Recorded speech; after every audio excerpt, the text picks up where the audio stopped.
fois, Alice était assise sous un arbre auprès de sa sœur, qui lui faisait la lecture.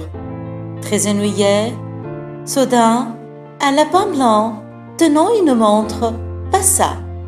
Par curiosité, elle se leva et le suivit. Le lapin se glissa dans un terrier. Alice le suivit.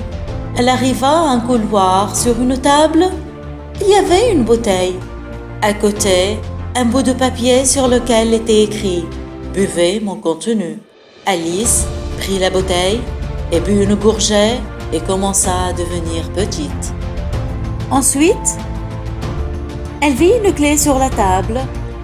Elle ouvrit la porte de la salle. Elle sortit, trouva un jardin et en se promenant, elle vit une chenille assise sur un champignon. Elle allait vers elle et la chenille dit « Un côté te rendra petite et l'autre te rendra grande. » Alice réfléchit, puis comprit qu'elle parlait du champignon. Alice mangea le champignon et commença à rétrécir de plus en plus. Puis, elle le mangea de l'autre côté et devint grande.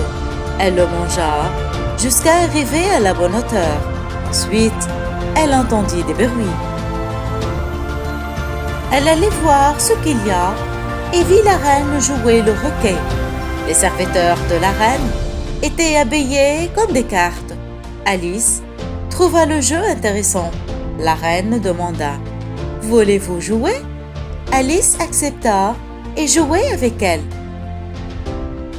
Quand elle commençait le jeu, elle le trouva difficile et demanda de quitter.